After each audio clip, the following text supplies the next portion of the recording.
to talk a little bit about awakening to this level of the Dharma. It does start with listening, but we have to go beyond listening to hearing, and then we have to go beyond hearing to uh, giving up our argument for our limitations. And it's at each one of these steps that we can so easily stumble, and then we never inherit the prize, and we think something's wrong. What went wrong? There's nothing wrong with the teaching, but if we don't take these steps, then we'll just roll around, and we'll spend our whole life.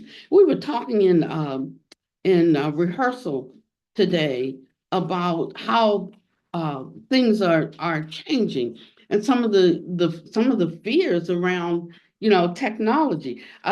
Lucille and I were at the bank yesterday, and they asked me for something. Said, in looking over your files, we don't see where we have your last annual record, or you do your annual meeting, and we don't have a copy of that. And he said, can you get that to me? And I was like, yeah, I'll fax it to you tomorrow. He said, and while you're at it, can you send a horse and buggy? And then he started laughing, and he said, like, fax. He was like, what's a fax? And and this guy was like my age. But he was talking, and I'm like, boy, you're hardcore. I mean, that's brutal. And then he was like telling everybody. Like, and then I told him, well, Kay had to come up and sign something, and he was looking at my age. Then he looked at her age. He said, she's 88. He said, oh, I mean, and this guy wasn't that young. I guess he was maybe 60, but he was just looking. And he didn't have any problems. Good thing I'm not thin-skinned about it. So he said, I won't say anything when she comes in. She's 88. And so we laughed, and she came on up. But he I guess he took a look at her, and he thought maybe he shouldn't joke with her that way. Some people feel like they can take liberties with you. You understand how that is. I understand too. So I wasn't upset about it, because it doesn't really bother me. But he was a little bit more respectful with her. Um, but this is the thing. We are afraid of what hasn't come upon us, and so we end up wasting the energy and the effort and the dynamic aspect of our consciousness.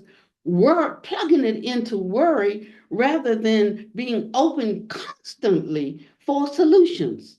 And it's where you park your consciousness. It truly boils down to this. I don't care whether it's a little problem at home, a big problem at work, a horrendous problem within your family, or something in your bloodline, it's something going on in your country. I don't care where it appears. It is where you park your consciousness that's going to let you know, or give you the ability to, the equipment to deal with life. And this is our great challenge here. We're always looking for something to help us with that. But it is in the actual working and walking out of it any moment that something comes up in you that makes you stand for your limitations. So that's where the rubber meets the road. What will we do with that mind? And 90% of the Dharma is around that. The other 10%, it comes on the success of that. We might find things that we want to talk about, things that we're interested in, like within the scope of Dharma, within the scope of life, but that's just stuff we think about and talk about. So if we talk about the brevity of life doesn't seem brief when you're 20, but it seems brief when you're 70, but for the one who is truly awake, one can see whose consciousness is parked in a certain place. One can see the brevity of 70 years when they're 20. That's what I'm saying.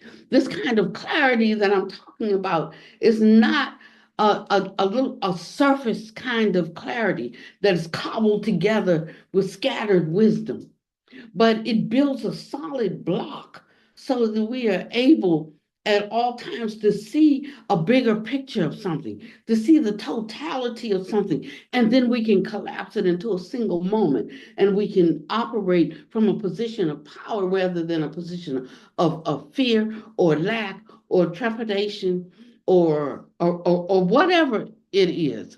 And so gearing our mind to function that way, we have to be committed to it. If we're not committed to seeing it that way, we will never turn our minds to that, and we'll stay weak, myopic, limited.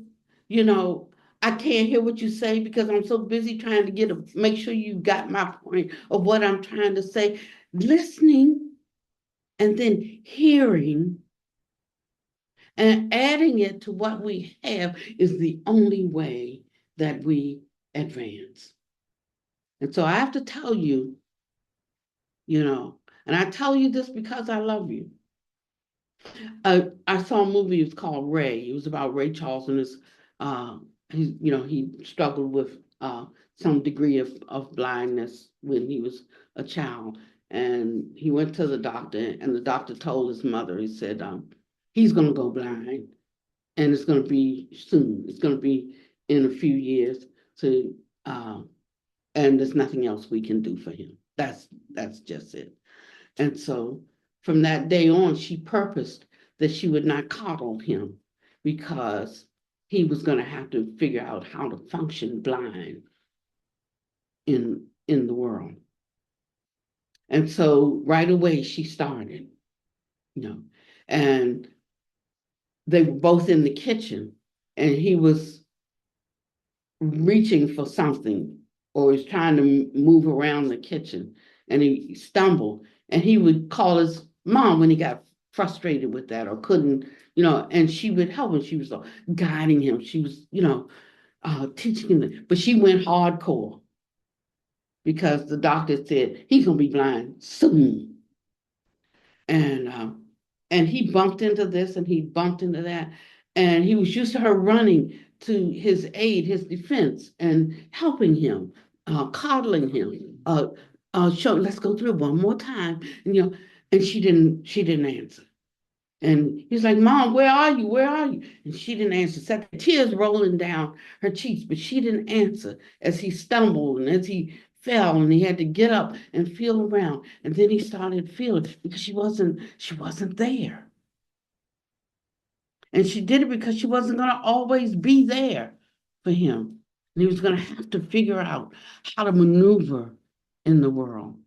And if his eyes weren't going to be able to enable him to see, she was going to have to figure out what other faculties he could arouse that would allow him to function in the world.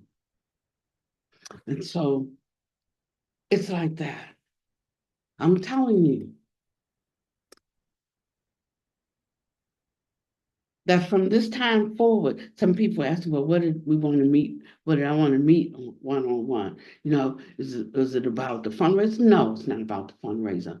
It's not about money.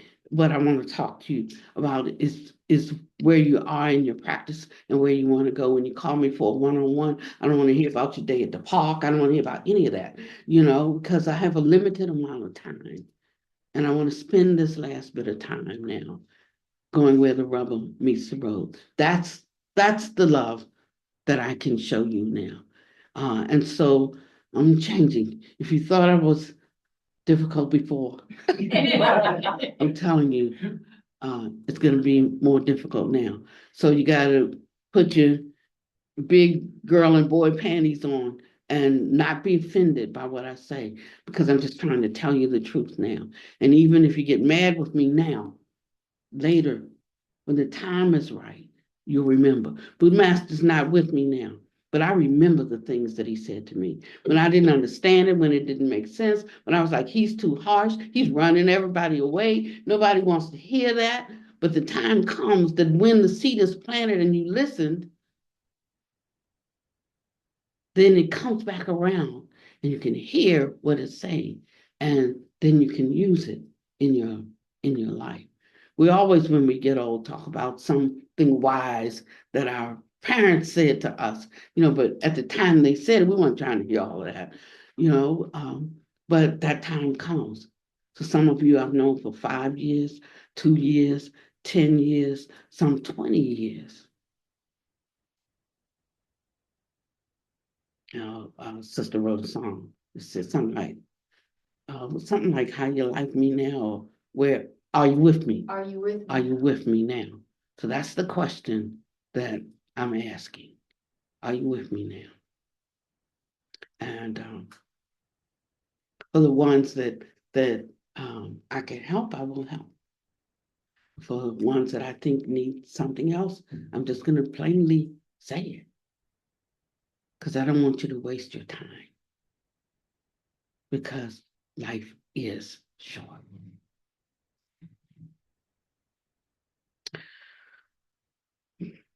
So today I was going to talk a little bit about, I don't know if I should talk about this, man.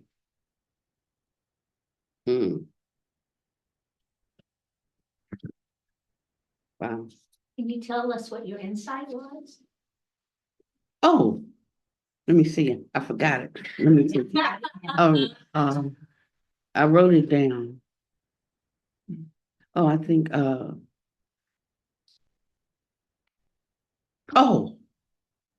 I forgot it.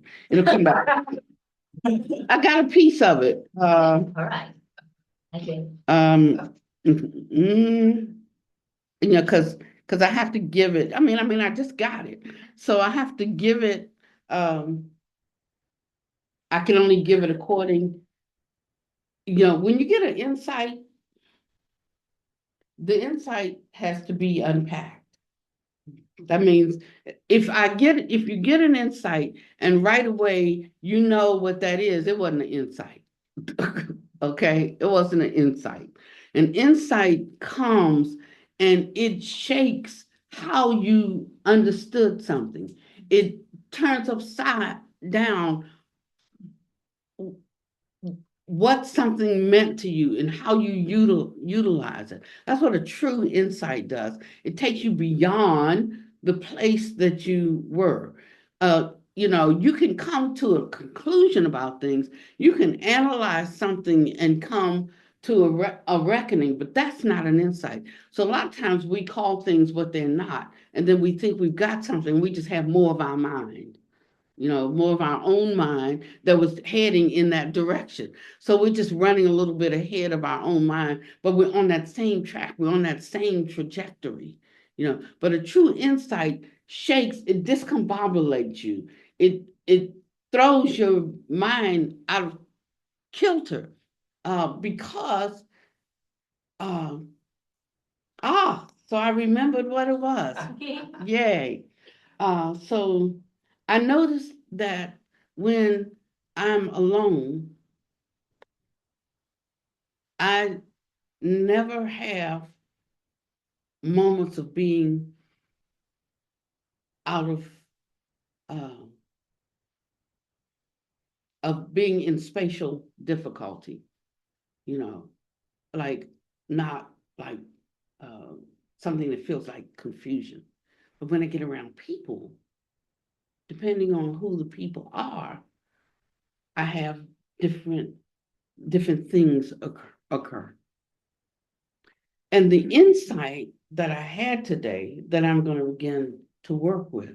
And that's why some people, as they advance, they withdraw from people, because it becomes difficult to tolerate a certain vibration, a certain frequency. It discombobulates you. You know, it's like when I was a little kid, we had these tops. They were like this, and you pump them, and they spin, but then when they start to slow down, the vibration starts to get slow and they start wobbling.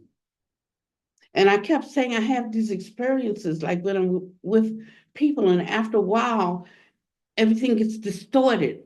You know, it starts to get distorted. My hearing gets distorted. My vision gets distorted. Now that's because maybe I'm in the baby stages of something and I need to learn how to stabilize myself in that. But that's where I am, you know, but I begin to realize like, and I just like this backtrack that when I get in certain environments with people who I won't say even talk about a certain thing, but their mind is in. You know, when we come in, we're in each other's field.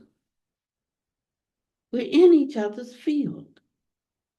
That's why I said the best thing you can do is just a loving kindness and compassion. Like that's enough. You don't have to be the brightest star in the room. You don't have to be the smartest cookie in the room. You don't have to, if you can just generate kindness and compassion for people, you will do more because that is a quality that is limitless. You know, so he says, just start with that. Some people, their whole life, that's all they'll do is learn how to be kind. It's something about a kind person, you know, that provides such a freedom when you're in their presence, you know. So he says, some of us just work at being kind. Don't try to be anything else. Just be kind. And it'll at least be enough not to disturb and disrupt um, and and and create an environment where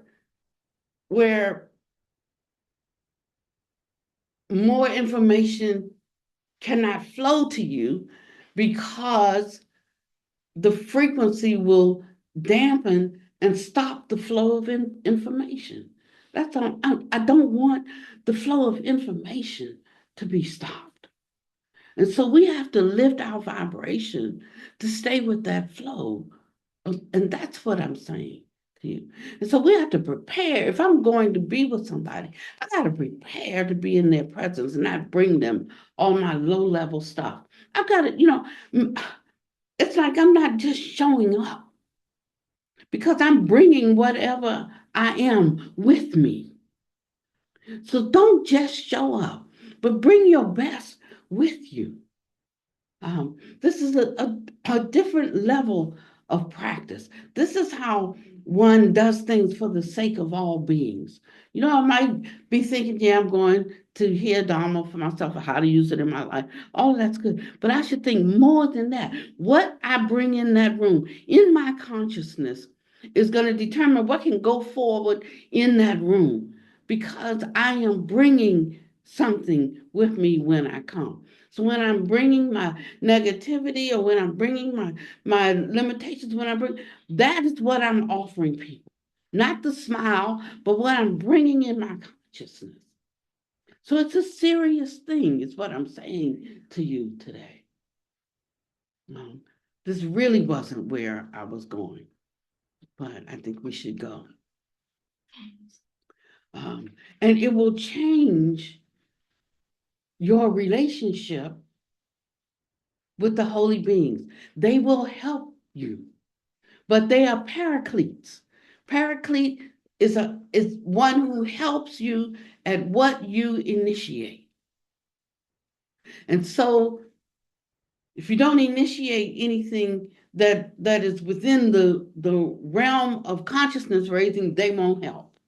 But the other thing is there are many classifications of beings throughout space of time, each functioning at their own level, and they will come and help you at their level. So it's not like you get help or you don't get help. You're going to always get some help. But what level of being do you want helping you? And so that's why we have to pay attention to our mind.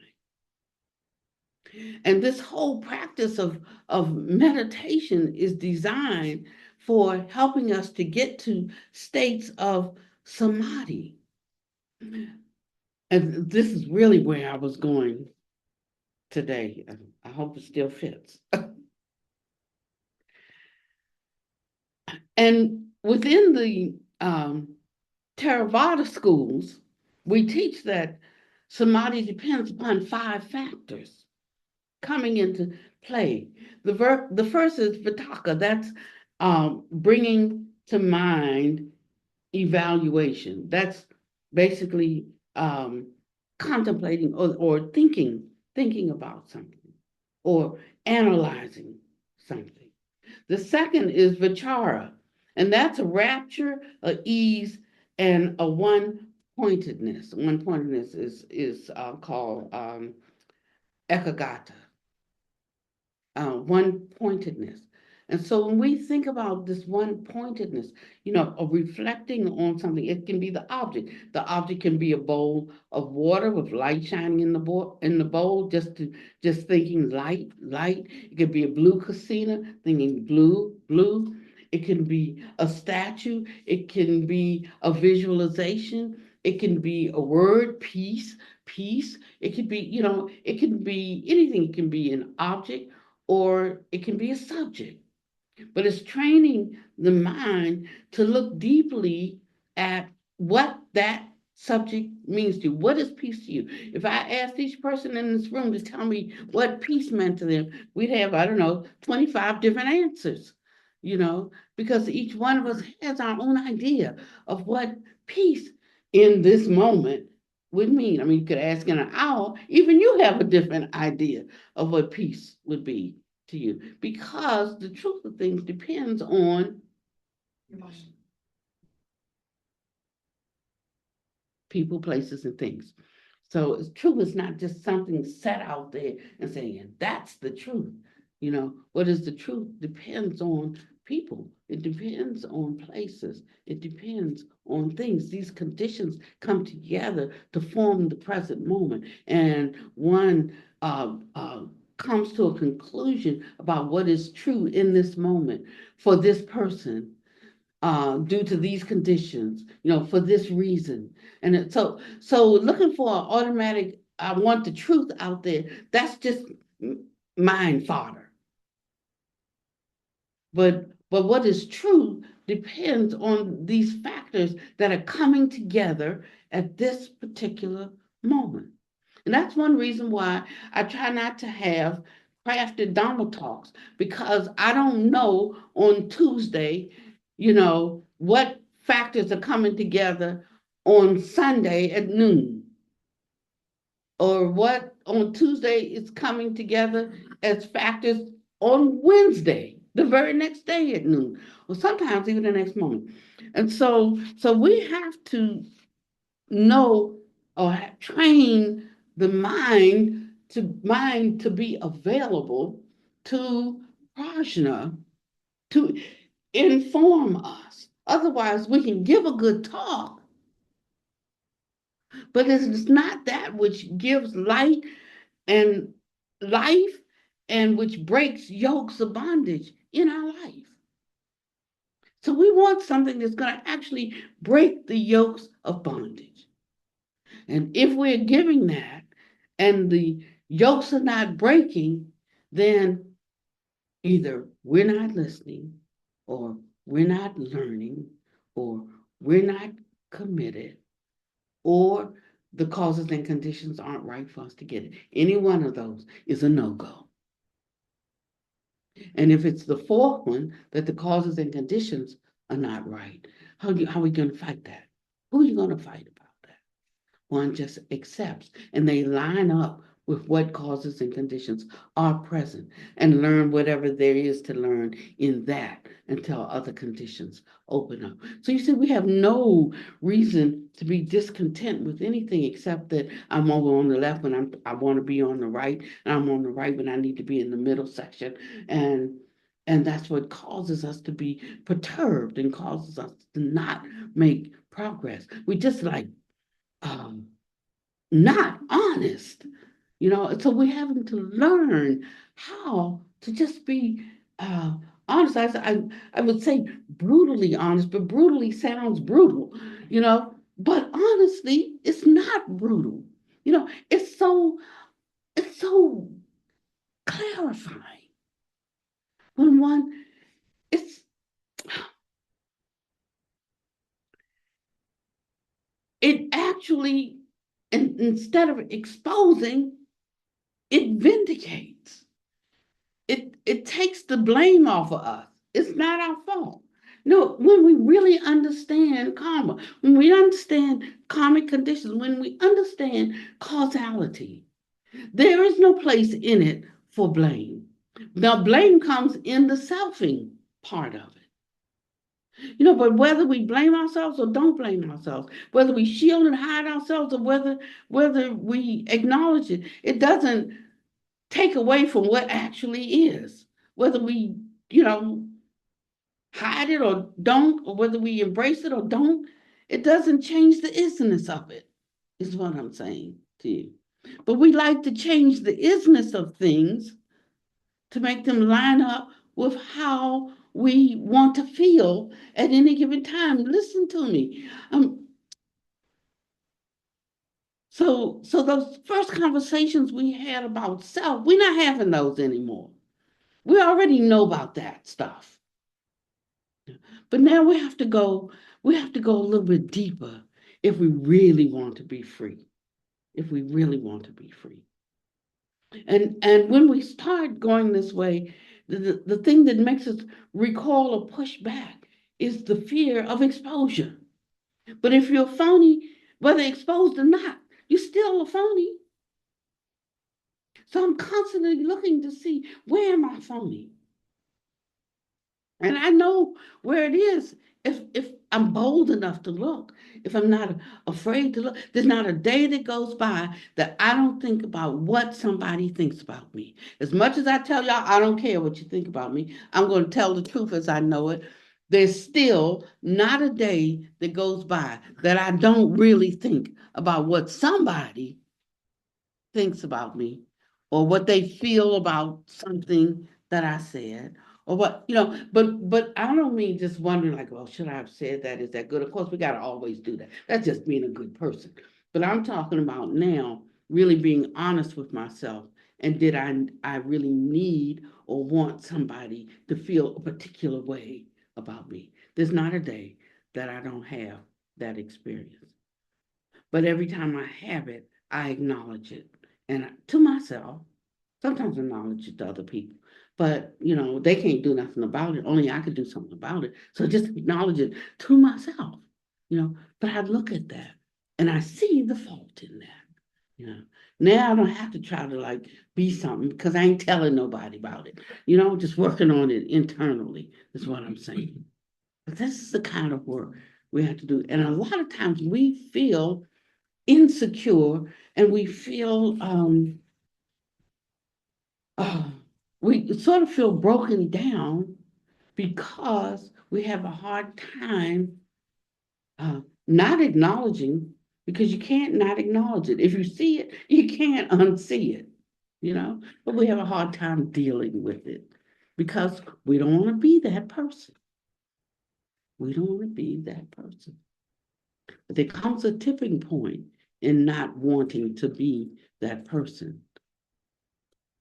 And before we reach that tipping point, we remain that person.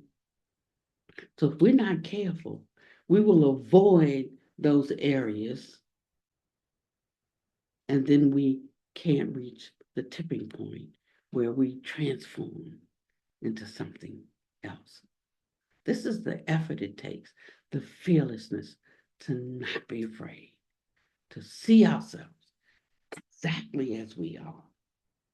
What is really in our mind when we're being cute and being coy, what's really in our minds, when we're knowing when we're bluffing and when we're, really for real, knowing when we're lazy and we're trying to act like we're so spiritually advanced, but we don't even know what that advancement is, that we have to ask somebody else, and then don't want to hear, we want to tell them like how much more advanced we are when we're asking them, like, what am I and where am I? I mean, this kind of thing that we have in us. And this goes with the human condition. So there ain't no point in us feeling bad about it, because this is where we find ourselves right here, right now.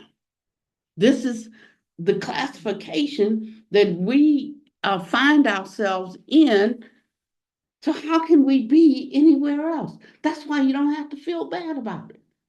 Because how can you be anywhere else with that mind?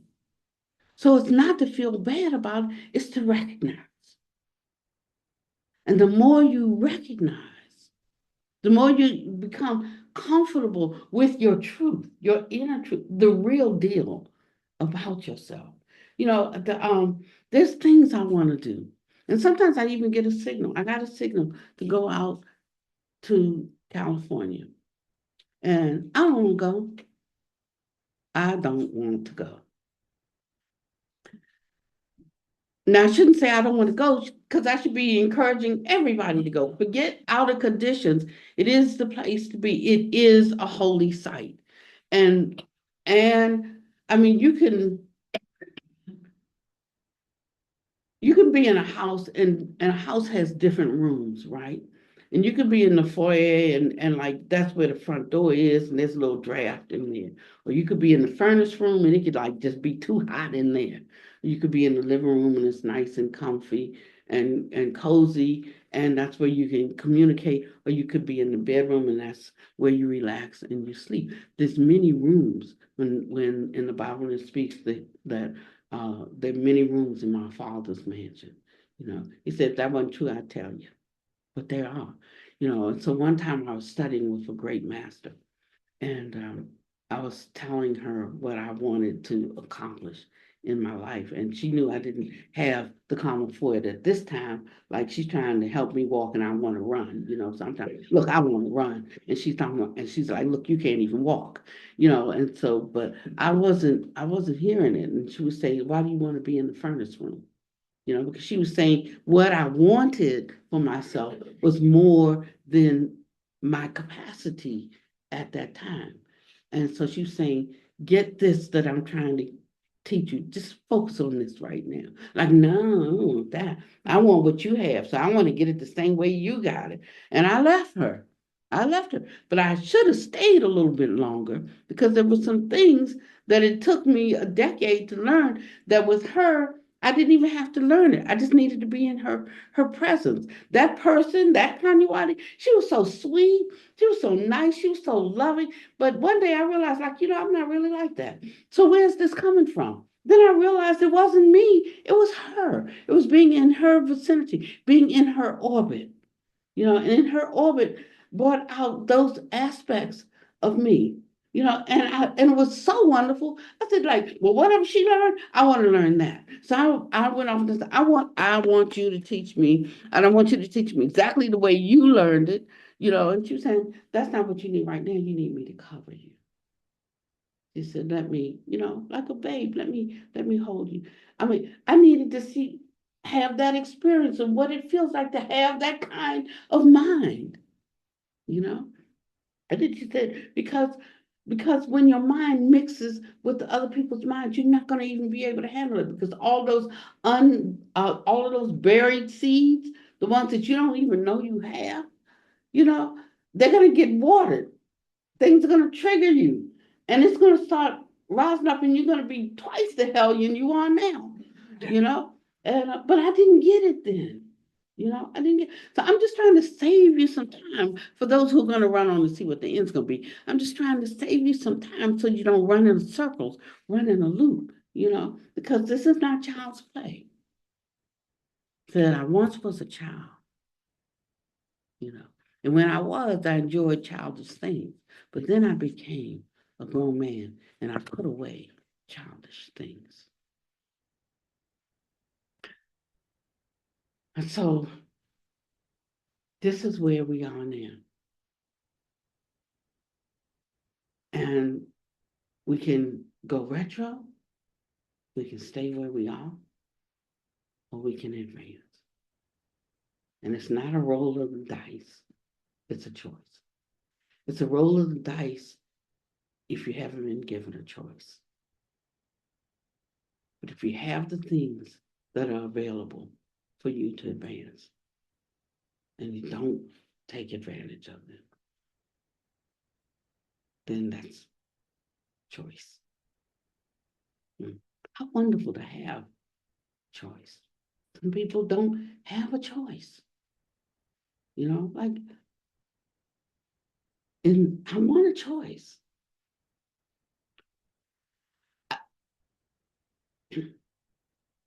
One time I started to join the military because nobody could handle me. My family had never been able to handle me. I was the wild child. Some of them were scared to even say anything to me. My sister laughed and picked at me one day, and I smashed her in the face with a mirror, cut her face out because she was laughing at me, picking it at me, you know. Now, I should have beat her, but I didn't have to smash her in the face with the mirror. You know what I'm saying? I really hurt her. Is what I'm saying. And so they were like, "She crazy.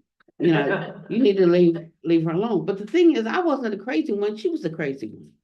She was, like she was bipolar, but I knew she was bipolar.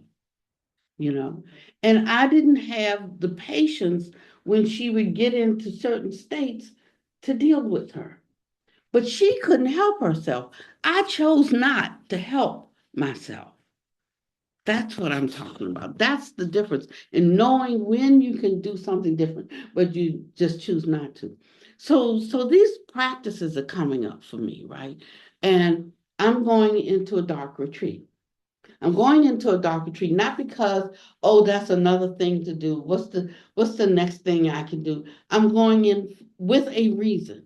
And the reason is because when I was in some states a while back, like 6 months ago and a year ago, when I was very close to transitioning, have less strength than I had now, I went through some experiences that had to do with light. We think light good, dark bad.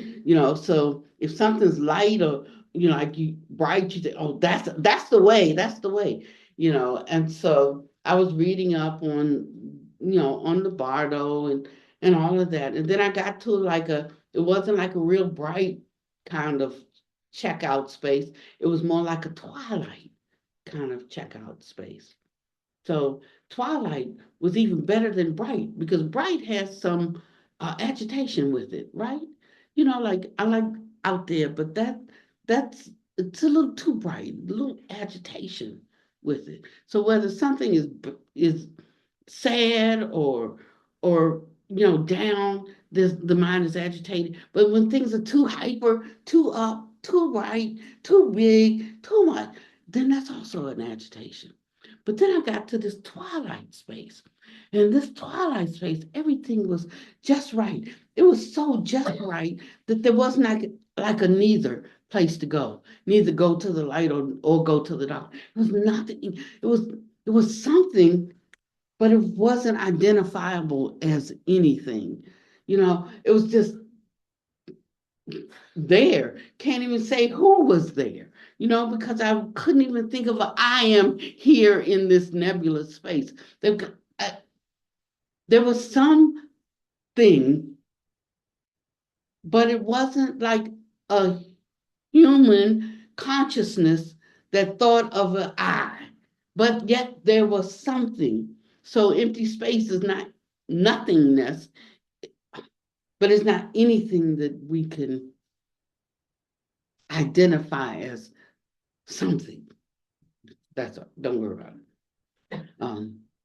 I had the experience and can't even explain it to you. So I know, it's going to be difficult. Just Webster didn't come up with the words yet. And so in this space, it was like perfect because nothing, absolutely no stress, no forward looking, no looking back. There was like no outer, no inner, no like Pannavati awareness until Buddha Master called my name. When he called my name, I arose. He said, "What you gonna do? You can't stay here forever. This is a bottle. This is a transitory place. You can't stay here." And then we had a conversation of whether, I go or whether I would come back. Coming back don't mean come back for a long time. Sometimes it's come back to pick up the last little pea you needed in a bucket. So don't think necessarily, oh, she's back, because I can't tell you. Every other day I think is my last day. It's true. And so, and then I think, oh, wait, can't be tomorrow because I still have to do these three things. Everything I have to do really concerns the Sangha, though, making preparations, it does. And I think of one more thing that I didn't do. Like, had you waste your time? You needed to be doing that, the last 6 months. And so then I have to think, no, I need to take care of that. Then I'm ready, like ready. And so that's it, so something will pop into my head that I haven't done, like for my children, something I haven't done. When I'm saying my children, I'm speaking of you all now. Who's my children? You're my children. I had worldly children, but you're my children. And so I'm thinking about something else I need to do, and we've got a few lists going. Everybody's got a list, and we're working through the list. But I realized, what I realized is that whenever I am thinking about myself, that the mind gets befuddled. Or whenever I'm with people whose mind, regardless of what they might be saying, and it's like Reba talks all the time about like how bad she is, and she ain't this and she ain't that, and she can't do this, she can't do that. But what I see is something different. You know, I see a transformation. Before she didn't even recognize it. Like, so we couldn't talk about it. We couldn't point it out because she didn't even see it. Now she sees it, and she sees her faults, but I see the growth. She doesn't have to call and say, I now realize this. I now understand that. She's actually saying the opposite. Like, I don't get it. Why am I such a klutz? Why am I so stupid? That's what she says, but I see something else. It's not what we say, it's what's actually manifesting. Is what I'm saying. These are the places I'm telling you now where the sticky places are, the crevices that we fall into, and we can get in these cracks and we can't get out. So we have to be careful not to fall into these kinds of cracks. And so this is a year of real, how we make New Year's resolutions. This is a year of really getting real. And I know heads are getting fuzzy now. I know that because mine is. That I know people are thinking. And that's a good thing. Mhm. People are thinking, pondering deeply.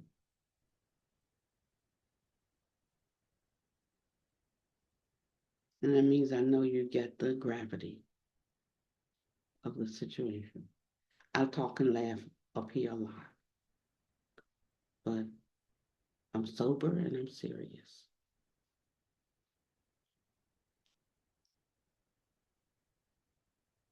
And when we just make this surrender, when we make this surrender, we're in the place that we can make swift progress. But it comes that breaking. We're always talking about the heart needs to be broken. And that's true on one level. No. But within the training of the Buddha Dharma, it's the ordinary mind that has to break. That mind that's attached to a self. And we're afraid if I let go of this, then who will I be? Who will I be? What will I be?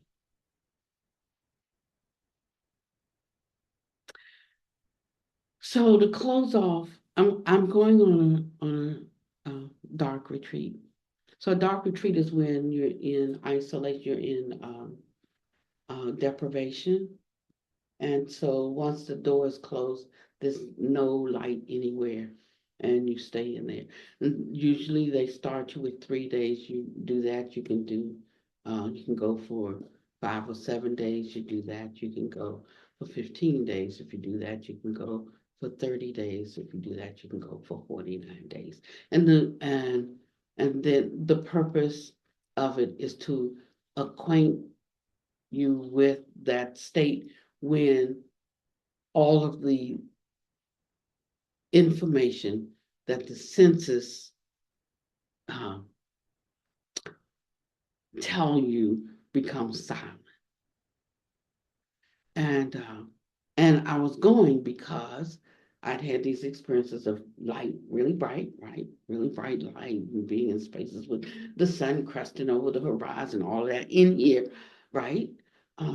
Then the twilight. But then, and I already told y'all this story, so I'm not going to repeat it. And then there was the darkness. Remember the night that there was dark. And because it was dark, I felt fear. And then, I shared what had happened in that. And I'm afraid I see two eyes coming towards me. This now, all of this is coming from where? Your own mind, right? So I saw these two eyes coming so towards me, and I kept thinking about not being afraid, of the dark. And the more I was holding that thought in my mind, when the eyes got up close to my bed and I could see the form of this blue being, and it laid a blanket over me and just began to gently touch me. It just And with every pat, there was this comfort that I can't even describe, you know, like just totally comforted. Comforted from what I can't even tell you. It just covered all discomfort, physical discomfort, mental discomfort, discomfort I didn't know I had. It just, and that's, and, and I knew I had conquered something, you see. And then it retracted back into the darkness. So now I was writing a story, a song, and I couldn't finish the song. I wrote the first two verses, and I could not finish the song. And the reason is because it had to do with the dark experience. I wrote the song before I had the experience. But once I had the experience, I understood the song that I wrote. And now I can't finish the song because I haven't finished the experience. I haven't come to the insight of the experience. So I want to do that. I want to go in. So that's my purpose of going to Bottom. So I said, I'm going to do this. And then right away, Buddha Master saying, you need to go and do solitary retreat first. Go to California, go to the Vajra seat and do. I'm like, I can do one right here. Go to the Vajra seat and do it. Because that's the abode of the holy beings. I'm thinking that's the abode of the ants and the critters in the wall. And that's all I'm thinking about, the outer discomforts that I've blown up in my mind. Oh, that's what I'm thinking. But he's saying, go to the seat of the Western Vajramandala, because that's where the Dhammapalas, reside. That's their atmosphere that I can reach. It's, they have an atmosphere, but I can't reach that one. But this is like what you call that city? This is like a conjured city. He said, think of it like that place is like a conjured city. I can, in other words, can bring that down to your level where you can access it. right there, you know. And so, you know, I gotta go, but I don't want to go.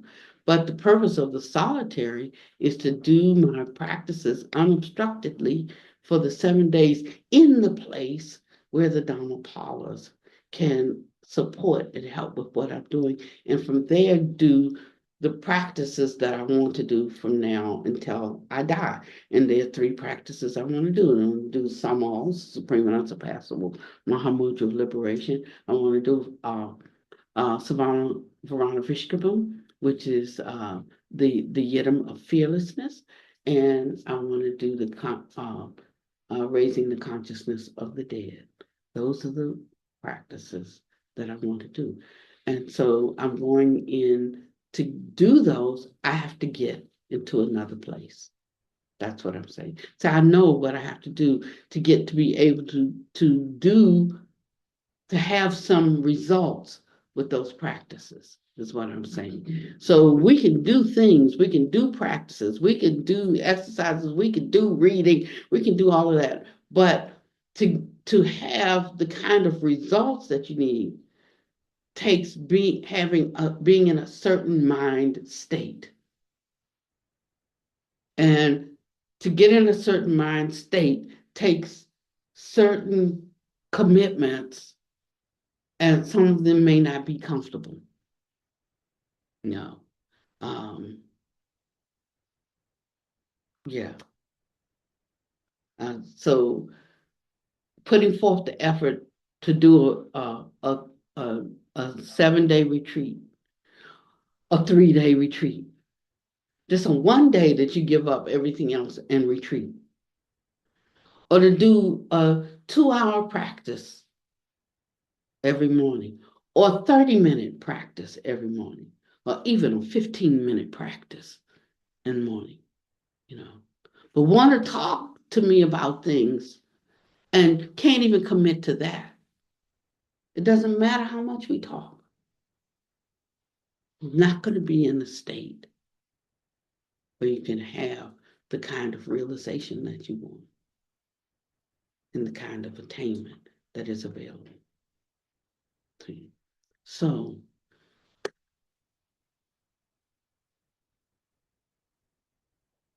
our fear is who and what I will become. What for me? What will happen to me if I make a deeper commitment to my practice? My response is, what will happen to you if you don't?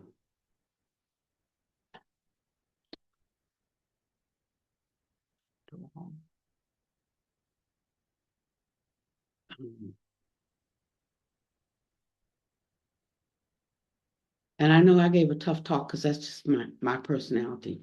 I apologize for that. Overlook my personality. Just let the words sink in. But I had Busito make it better at the end. Should be like the blue being that came, who was darker than the dark, and laid that blanket to comfort you.